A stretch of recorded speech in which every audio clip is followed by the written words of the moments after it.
복음의 권위. 그러므로 우리는 들은 것에 더욱 유념함으로 우리가 흘러 떠내려가지 않도록 함이 마땅하니라. 천사들을 통하여 하신 말씀이 견고하게 되어 모든 범죄함과 순종하지 아니함이 공정한 보응을 받았거든. 우리가 이같이 큰 구원을 등한히 여기면 어찌 그 보응을 피하리요. 이 구원은 처음에 주로 말씀하신 바요, 들은 자들이 우리에게 확증한 바니 하나님도 표적들과 기사들과 여러 가지 능력과 및 자기의 뜻을 따라 성령이 나누어 주신 것으로서 그들과 함께 증언하셨느니라. 히브리서 2장 1절부터 4절. 제가 이 네 구절에 다시 주의를 환기시키는 것은 결정적인 질문들에 대한 참된 대답을 우리 모두 알기 위해서이며, 히브리서 기자가 이 서신을 받는 히브리 그리스도인들에게 권하는 바가 바로 그 대답을 알라는 것이기 때문입니다. 그는 복음의 사실들에 유념하고 주의하며 전심으로 주목할 것을 호소합니다. 이런 진리들에서 떠내려가지 않도록 극히 주의하라고, 그리스도의 얼굴을 보고서도 사실상 알지 못하며 영원히 구원받지 못할 무서운 위험을 피하라고 말합니다. 다른 일에 빠져 복음의 사실들을 등한시할 위험, 세상이나 세상 일이나 염려나 그 밖의 문제들로 분주하여 어떤 식으로든 그 사실들을 생각지 못할 무서운 위험을 조심하라고 경고합니다. 일부러 거부하며 상관치 않는 것이 아닙니다. 많은 사람이 그저 다른 일에 바쁜 나머지 주 예수 그리스도를 소홀히 하다가 평생 그를 알지도 못하고 만나지도 못한 채 죽음을 맞이합니다. 히브리서 기자가 히브리 그리스도인들에게 경고한 바로 그 위험에 빠지는 것입니다. 이것은 오늘날 우리와 다른 모든 이들에게도 경고가 됩니다. 히브리서 기자는 들은 것에 더욱 유념하라고 말하며 오직 여기에 주의를 집중시킵니다. 복음 아닌 것을 복음으로 크게 착각하는 경우가 종종 있습니다. 복음 전체가 아닌 일부 측면에 눈을 돌릴 위험, 일부 축복을 그리스도의 복음 전체로 여길 무서운 위험이 있습니다. 앞서 보았듯이 히브리서 기자는 오직 복음 메시지 자체, 복음 메시지 전체에 주의를 기울이라고 권면합니다. 이 메시지는 우리 주와 구주 되신 예수 그리스도 및 그 안에 있는 이렇게 큰 구원에 관한 것으로서 우리는 이 메시지를 반드시 고찰해야 합니다. 왜 그렇게 오래된 복음을 들어야 합니까? 라고 묻는 이들이 오늘날 많습니다. 그렇게 오래된 메시지 듣는 걸 합당히 여기는 이유가 뭡니까? 라고 누군가 찾아와 묻는다면 뭐라고 대답하겠습니까? 이미 밝혔듯이 히브리서 기자는 이 네 구절을 통해 그 질문의 대답 3가지를 제시하는 동시에 이 서신의 주요 주제 3가지를 소개하고 있습니다. 우리가 들은 것에 더욱 유념해야 하는 주된 이유가 3가지 있는데 히브리서는 그 이유에 대한 설명이라고 할 수 있습니다. 첫 번째 이유는 복음 메시지의 원천과 권위에 있습니다. 두 번째 이유는 메시지를 듣는 모든 사람의 위태롭고 위험한 처지와 상태에 있으며, 세 번째이자 마지막 이유는 이 메시지의 중대성과 놀라운 축복에 있습니다. 이것이 히브리서의 3가지 주요 주제이자 누구나 복음을 들어야 하는 3가지 주된 이유입니다. 우리는 복음을 들을 뿐 아니라 생각하고 묵상하는 일에 시간을 들여야 합니다. 복음을 받아들이고 붙잡아야 하며 복음에서 떠내려가지 말아야 합니다. 이제 첫 번째 이유인 복음 메시지의 원천 내지 복음 메시지의 수반되는 권위에 대해 살펴봅시다. 왜 이게 첫 번째입니까? 라고 묻는 이가 있을 것입니다. 많은 사람이 이 질문을 던지고픈 유혹을 느끼는 것은 오직 이 메시지가 유효한지 알고 싶기 때문입니다. 흔히 말하듯 실용성을 집중하고 싶은 것입니다. 세상에는 실용주의자들이 많습니다. 사람들은 갖가지 형태의 문제를 가지고 있습니다. 순전히 신체적인 문제나 정신적인 문제를 가지고 있기도 하고, 마음과 감정의 문제나 영의 문제를 가지고 있기도 합니다. 실망스러운 일이나 인생의 큰 상실을 겪은 경우도 있습니다. 모두 경험해서 알듯이 수없이 많은 문제가 사방에서 우리를 덮쳐옵니다. 다들 이런저런 방식으로 삶이 어렵다는 것을 발견하고 결국 자신의 패배를 깨닫습니다. 그래서 해결책을 찾으려 합니다. 세상은 이렇게 답을 찾는 우리에게 그 나름의 치료책들을 내놓습니다. 책이나 광고나 신문이나 단체들을 보십시오. 우리가 처한 자리에서 우리를 만나주고 어려운 처지에서 구해주겠노라 제안하는 곳이 무수히 많음을 알 것입니다. 그런데 그 모든 제안에 대해 다수가 던지는 질문은 오직 한 가지, 저 제안은 유효한가 하는 것입니다. 이것이 사람들의 유일한 시금석으로서 그들은 다른 시금석을 고집하는 우리를 현학적이고 까다로운 자들로 여깁니다. 그러나 거듭 말씀드리건대 무엇보다 먼저 검증해야 할 것은 메시지의 원천과 권위입니다. 그 이유는 여러 가지가 있습니다. 첫째로 순전히 실용성만 따지는 것은 부족할 뿐 아니라 잘못된 시금석이기 때문입니다. 삶에는 기준이 있어야 합니다. 진리가 확실히 첫자리에 와야 합니다. 최신 지식을 아노라 주장하는 사람, 특히 순수하게 과학적인 사고를 하노라 주장하는 사람이라면 누구나 두뇌와 이해력과 추론 능력과 증거 감별력과 분별력과 선별 능력이야말로 인간의 최고 자산이라는 말에 동의할 것이 틀림없습니다. 그리고 이것이 인간의 가장 큰 고도의 능력이라면 사용해야 하는 것이 분명합니다. 정신은 인간의 가장 큰 자산입니다. 결국 인간이 동물과 다른 이유이자 인간을 인간답게 하는 특징입니다. 동물은 본능으로 움직이지만 인간은 본능보다 고등한 정신 능력을 가지고 있습니다. 인간은 확실히 이 능력을 사용하고 작동시켜야 합니다. 정신과 이성과 분별력을 사용하지 않는 사람은 삶의 시금석과 기준이 없는 것입니다. 그런 사람은 어떤 평가나 판단도 내릴 수 없습니다. 예수 그리스도의 복음과 오늘날 인간에게 제시되는 여러 가지 무효한 치료책들의 차이가 여기 있습니다. 예수 그리스도의 복음은 우리에게 생각할 것을 요구합니다. 예수 그리스도의 복음을 감정적인 것이나 최루제로만 여기는 사람보다 더 무지한 자는 없습니다. 물론 하나님의 교회가 그런 인상을 줄 때가 있다는 것, 사람들이 그저 앉아서 노래만 하며 그 노래에 취해 생각하지 않는 경우가 있다는 것은 저도 분명히 압니다. 감정이 격안된 나머지 아무 말이나 듣고 받아들이는 경우가 있습니다. 그러나 신약 성경에 나오는 복음은 그런 것이 아닙니다. 복음은 더욱 유념하라고 말하며 오라 우리가 서로 변론하자라고 말합니다. 이사야 1장 18절. 복음은 스스로 진리라고 주장하는데 진리는 항상 정신에 먼저 찾아와 생각할 것을 요구합니다. 도움을 주겠다는 세상의 제안을 실용적으로 검증하는 것에 반대하는 두 번째 이유는 증상만 살피고 원인은 무시할 위험이 있기 때문입니다. 질병과 증상은 엄연히 다른 것입니다. 증상은 질병에서 유발된 현상으로 증상이 곧 질병은 아닙니다. 질병의 발현일 뿐입니다. 그런데 저와 여러분은 아플 때 질병보다 증상에 관심을 갖는 경우가 많습니다.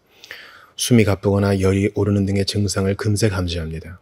물론 환자가 늘 바라는 바는 그 증상에서 벗어나는 것입니다.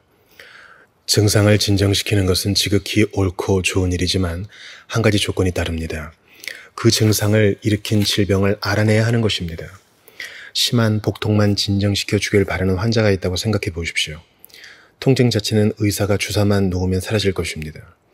그러나 의사는 통증의 원인을 찾기도 전에 주사를 놓는 것이 범죄임을 잘 압니다. 혹시라도 환자가 죽으면 책임을 지게 될 수도 있습니다. 증상의 원래 목적은 원인이 되는 질병에 주목하게 하는 것입니다. 원인을 찾으면 이를테면 환자가 맹장염이라는 진단이 나오면 수술을 해야 목숨을 구한다는 사실을 알게 됩니다. 질병의 원인을 모른 채 증상만 진정시키는 주사를 놓는 것은 무서운 잘못입니다. 문제가 해결되지도 않았는데 편안해지는 것보다 위험한 일은 없습니다.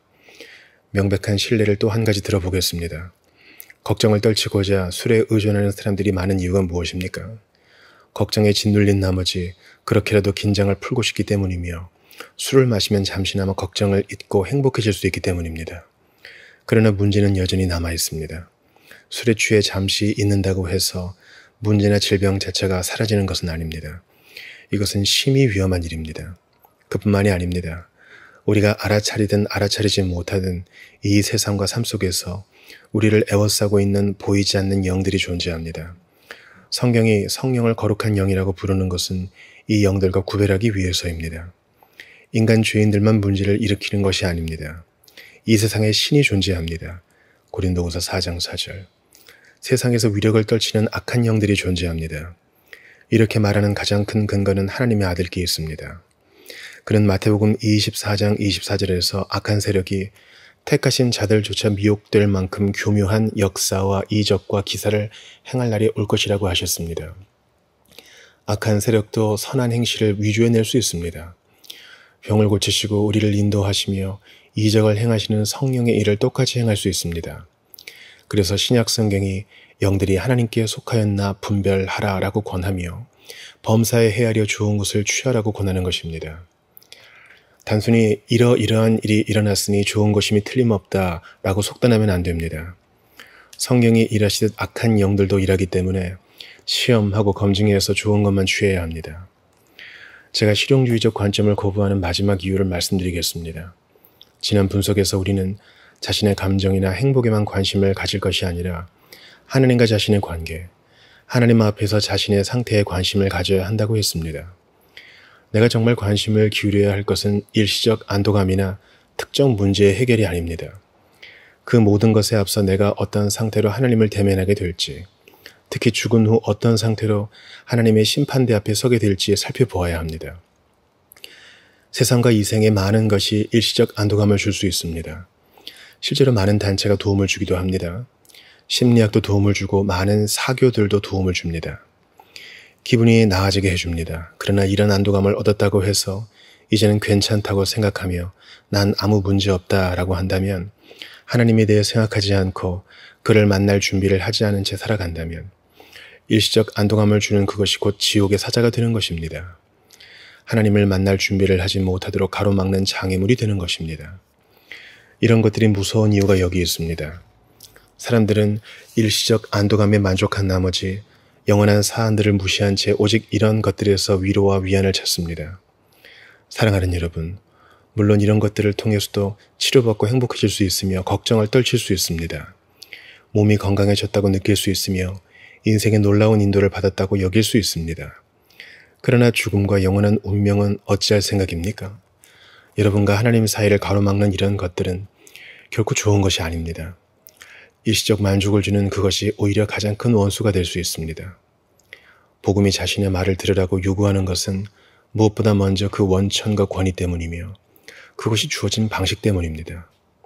이 말이 무슨 뜻일까요? 요약해서 설명해 보겠습니다. 복음을 들어야 할 진정한 이유, 지난 분석에서 살펴본 유일한 이유는 하나님이 주신 메시지이기 때문이라는 것입니다.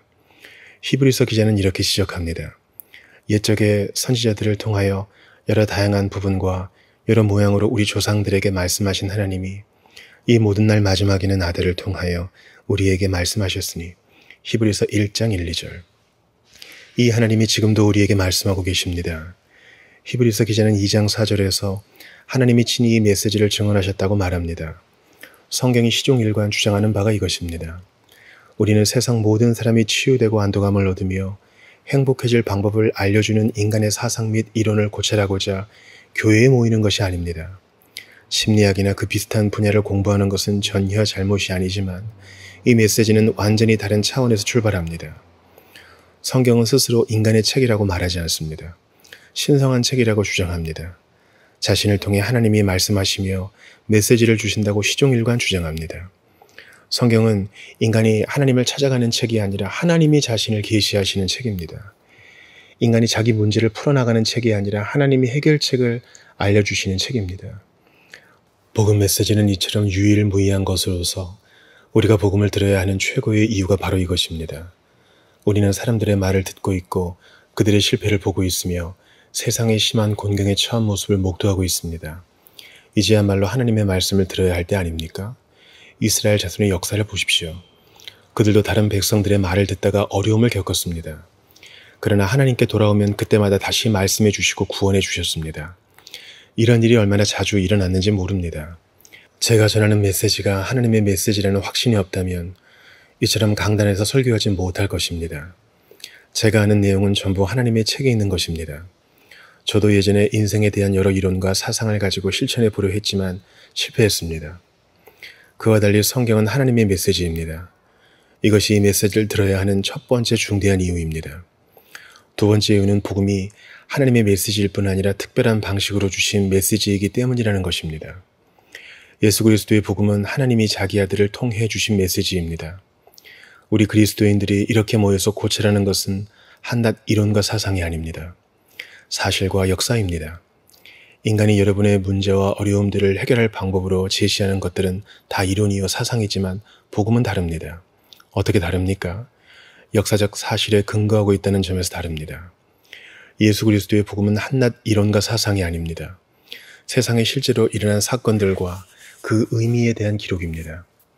복음이 첫째로 권하는 바는 명백한 사실들을 살펴보라는 것입니다. 여러분의 특정 문제는 그만 잊으십시오. 세상에 똑같은 사람은 없으며 똑같은 문제 또한 없습니다. 어떤 이는 행복을 구하고 어떤 이는 걱정에서 벗어나길 바랍니다. 어떤 이는 건강이 회복되길 구하고 어떤 이는 인도받길 바랍니다. 죄와 유혹에 빠져 심한 수치심을 느끼는 사람은 깨끗하게 씻음받고 도덕적인 힘을 얻길 바랍니다. 애정을 다해 권하건대 그런 문제들은 그만 잊고 확실한 사실들의 귀를 기울이십시오. 사실들을 직시해야 합니다. 살펴보길 거부하며 무시하면 안 됩니다. 세상에 분명히 일어났던 그 일들을 마치 처음 살펴보듯 함께 살펴봅시다. 우리가 고찰해야 할 복음 메시지의 내용이 무엇입니까? 히브리서 기자가 주라고 부르는 분이 세상에 오셨다는 것입니다. 우리가 이같이 큰 구원을 등한히 여기면 어찌 그 보응을 피하리요. 이 구원은 처음에 주로 말씀하신 바요. 들은 자들이 우리에게 확증한 바니. 하나님은 옛적에도 사람들을 통해 말씀하셨습니다. 선지자들을 연달아 세워서 메시지를 주셨습니다. 다양한 방식으로 자신이 하실 일을 계시해 주셨습니다. 아브라함과 모세 같은 사람들을 취하여 그들을 통해 말씀하셨습니다. 그런데 그와 본질적으로 다른 일이 일어났고 교회는 그것을 전할 소명을 받았습니다. 제가 주라고 부르는 분, 나사렛 예수께서 친히 비유로 이에 대해 말씀해 주셨습니다. 포도원 주인이 자기 포도원에 계속 종을 보냈는데 일꾼들이 냉대했다는 것입니다. 그래서 주인이 결국 자기 아들을 보내며 그들이 내 아들은 존대하리라 라고 했다는 것입니다. 마태복음 21장 37절. 그 자리에 있던 바리새인과 다른 이들은 이것이 자신들을 가리켜 하신 말씀임을 알았습니다. 신약 성경에는 2000년 전 일어난 한 비상한 사건에 대한 놀라운 이야기가 나옵니다. 어느 날 오후 천사가 한 어린 처녀를 찾아와 아이를 낳을 것이라고 했습니다. 그 말을 이해하지 못한 처녀는 당황해서 물었습니다. 나는 남자를 알지 못하니 어찌 이 일이 있으리이까? 천사는 대저 하나님의 모든 말씀은 능하지 못하심이 없느니라 라고 하면서 성령이 처녀에게 임하실 것이라고 했습니다. 지극히 높으신 이의 능력이 너를 덮으시리니 이러므로 나실 바 거룩한 이는 하나님의 아들이라 일컬어지리라. 처녀는 그 말을 믿었습니다. 그리고 놀라운 일이 일어났습니다. 처녀는 다윗 가문과 계보에 속한 약혼자 요셉을 따라 베들레헴으로 호적 신고를 하러 갔습니다. 그런데 여관은 만원이었고 해산할 여인에게 방을 내주는 사람 하나 없었습니다. 인생의 이기심이란 그런 것입니다. 처녀는 짐승들이 사는 마구간을 찾았고 거기서 아이를 낳았습니다. 그때 또 다른 비상한 일이 일어났습니다. 목자 여러 명이 찾아와 말하기를 밤에 들에서 양떼를 지키는데 천사들이 나타나 구유에 누운 아기가 있다고 했다는 것입니다. 그래서 와 보니 정말 천사의 말대로 아기가 있더라는 것입니다. 박사들도 동방에서 찾아왔습니다. 하늘에 나타난 특별한 별의 인도를 받고 찾아왔습니다. 주님이 12살 때 성전에서 율법 박사들을 당혹해 하신 일도 기억하기 바랍니다. 30살 청년으로 세상에 나와 사람들이 한 번도 들어보지 못한 설교. 헤롯의 군사들이 그 사람이 말하는 것처럼 말한 사람은 이때까지 없었나이다 라고 했던 설교를 시작하신 일과 세상에 없던 놀라운 가르침을 주신 일도 기억하기 바랍니다. 그는 기적을 행하셨습니다. 나병 환자를 고치시고 귀머거리를 듣게 하시고 죽은 자를 살리셨습니다. 물결에 명하여 광풍도 잠재우셨습니다. 사람들은 실제로 그를 보았고 그와 함께 살았으며 그가 하시는 말씀을 들었습니다. 그는 내내 엄청난 주장을 하셨습니다. 나를 따르라 라는 그의 부르심을 받고 곧장 일어나 따른 사람도 있었습니다.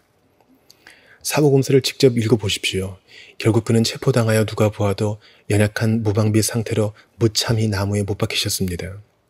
거기에 달려 무서운 고통을 겪다가 평소 처형에 소요되는 시간에 훨씬 못 미쳐 숨을 거두셨습니다. 사람들은 그의 시신을 내려 무덤에 두었습니다. 그런데 셋째 날 아침에 가보니 시신이 없어졌습니다. 감쪽같이 사라져 버렸습니다. 그는 다시 살아나 제자들에게 나타나셨습니다. 문을 전부 닫아 걸고 숨어있던 그들을 찾아오셨습니다. 그들과 함께 이야기를 나누시고 음식을 드셨습니다. 이것은 전부 사실입니다.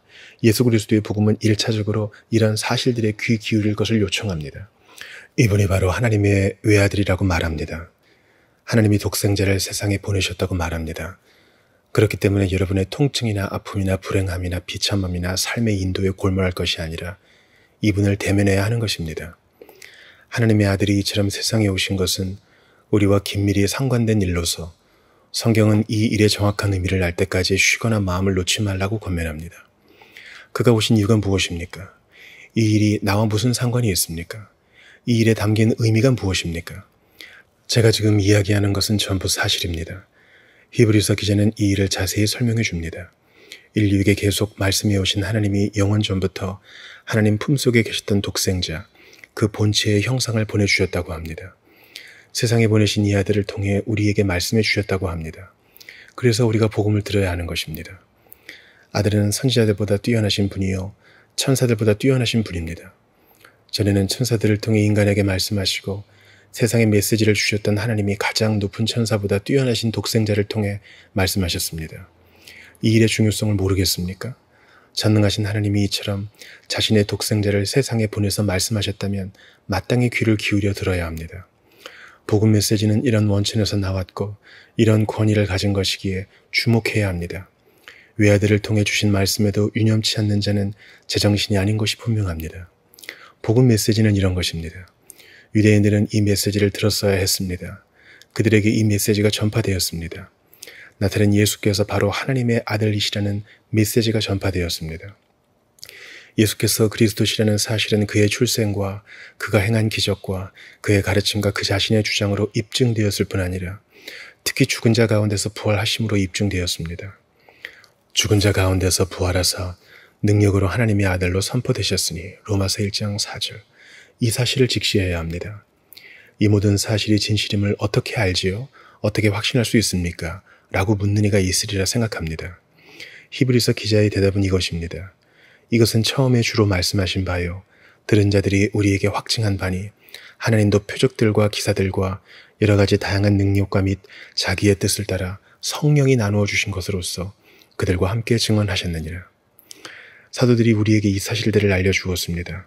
첫 전달자들, 우리와 다름없는 사람들, 기독교회를 만들고 세운 사람들, 이후 모든 시대에 전할 메시지를 물려준 사람들이 이 사실들을 알려주었습니다. 그들이 처음부터 설교하고 증언했기에 우리가 이 사실들을 알게 된 것입니다. 그들은 3년간 주님과 함께 지냈습니다. 그중 많은 이들이 그가 행하신 기적을 목격했습니다. 그가 십자가에 못 박히신 장면을 보았고 부활하신 모습을 보았습니다. 그들은 증인으로서 이 모든 사실을 널리 전파했습니다. 하지만 왜 그들의 말을 들어야 하지요? 라고 물을 수도 있습니다. 그들의 성품을 조사해보면 전부 믿을 만한 증인임을 알 수 있을 것입니다. 그뿐만이 아닙니다. 그들은 자신들이 사랑하는 이 사실들을 증언하기 위해 죽음까지 불사했습니다. 잔혹한 독재자들이 원형 경기장 사자에게 내던질 때도 마음대로 하라. 우리는 보고 들은 것을 전하지 않을 수 없다. 라고 했습니다. 이처럼 복음 메시지를 위해 고난을 감수한 그들의 태도나 성품만 우리에게 확신을 주는 것은 아닙니다. 표적들과 기사들과 여러 가지 다양한 능력, 즉 사도들의 메시지를 입증하시고 친히 증언하시기 위해 하나님이 주신 성령의 은사들도 확신을 줍니다. 이들이 능력 있게 복음을 전하지 않았다면 기독교회는 생겨나지 않았을 것입니다. 오순절날 3,000명이 회심한 일에 교회는 계속 확산되었습니다. 사도들은 기사를 행했고 아무도 설명할 수 없는 비범한 은사를 받았습니다. 이런 일들을 통해 교회가 세워지고 시작되었습니다. 하나님이 친히 그들의 메시지를 입증하셨습니다. 예루살렘의 똑똑한 지도자들은 베드로와 야고보와 요한을 보며 저런 자들이 이런 소란을 일으켰다고 하면서 이상히 여겼습니다. 그들은 평범한 어부에 불과했기 때문입니다. 그러나 지도자들이 곧 기억해낸 사실은 그들이 예수와 함께 있었다는 것입니다. 사도행전 4장 13절. 그렇습니다. 하나님이 주신 표적과 성령의 나타남이 없었다면 그들은 무시당했을 것이고 수백 년 전에 벌써 잊혔을 것이며 우리는 그들의 말을 듣지 못했을 것이고 기독교회와 기독교 메시지는 존재하지 못했을 것입니다. 복음의 사실들에 더욱 유념해야 하는 마지막 이유는 이것이 복되신 삼위일체, 성부, 성자, 성령 하나님이 주신 메시지이기 때문입니다. 다른 이유 없이 이 이유 하나만으로도 우리는 복음에 유념해야 합니다. 전능하신 하나님이 여러분에게 말씀하고 계십니다. 아들을 통해 성령으로 자신의 메시지를 주고 계십니다. 이 메시지가 전부 성경에 기록되어 있습니다. 그러므로 다시 요청합니다. 이 사실들을 직시하십시오. 이 사실들이 여러분에게 의미하는 바를 정확히 할 때까지 한순간도 쉬거나 마음을 놓지 마십시오. 하나님의 아들이 하늘 궁전을 떠나 세상에 오셨다는 이 사실을 직시해야 합니다. 그가 오신 이유가 무엇입니까? 십자가 죽음의 자리로 나아가신 이유가 무엇입니까? 그는 굳이 죽으실 필요가 없었습니다. 주님 자신도 피할 수 있다고 하셨습니다. 천사 12군단의 명령을 내려 빠져나갈 수 있다고 하셨습니다. 그런데도 한사코 예루살렘으로 올라가셨고 거기에서 죽기를 고집하셨습니다. 이를 내게서 빼앗는 자가 있는 것이 아니라 내가 스스로 버리노라. 요한복음 10장 18절. 그 이유가 무엇입니까? 단순히 과시하시기 위해서였습니까? 부활 사건의 의미가 무엇입니까? 성령을 보내신 이유가 무엇입니까? 다시 한번 간청하건대 여러분이 매달리고 있는 고민거리와 걱정거리, 몸의 건강, 인도의 필요성을 비롯한 모든 문제는 그만 잊으십시오. 중요한 문제는 오직 이것입니다. 하나님의 아들이 세상에 오셔서 제가 말한 이런 일들을 하신 것이 여러분과 무관하다고, 아무 상관이 없다고 하겠습니까? 그럴 수 없습니다. 그가 세상에 와서 죽으시고 다시 살아나신 이유가 무엇입니까? 오직 그것만이 저와 여러분을 구원하실 수 있는 유일한 길이요, 용서하실 수 있는 유일한 길이요, 하나님과 화목해 하실 수 있는 유일한 길이요, 지옥에서 구해내 영원한 지복을 누리게 하실 수 있는 유일한 길이기 때문입니다. 바로 이것이 우리가 이런 사실들에 더욱 유념해야 하는 이유입니다. 주 예수 그리스도에 대해 한마디도 하지 않는 방책들, 그의 오심과 죽으심과 다시 살아나심에 대해 한마디도 하지 않는 방책들을 통해 일시적 위안과 만족을 얻지 않도록 조심하십시오. 향정신성 약물이나 진통제나 술처럼 이런 방책들도 여러분을 더 행복하게 해줄 수 있습니다. 그러나 중요한 것은 하나님과 여러분을 분리시키는 죄의 문제이며 여러분의 영혼입니다. 여러분과 하나님의 관계이며 여러분의 영원한 운명입니다. 그리고 그 해결책은 오직 복음뿐입니다. 그러므로 복음의 사실들에서 떠내려가지 않도록, 복음의 사실들을 등한시하지 않도록 조심합시다. 하나님의 아들이 세상에 오셔서 우리 각 사람과 우리 죄를 위해 죽으셨다는 것, 우리를 하나님과 화목해 하시며 이 유한한 세상과 영원한 세상에서 오직 자신만 줄 수 있는 축복을 주기 위해 죽으셨다는 것을 확실히 알 때까지 복음의 사실들에 유념합시다.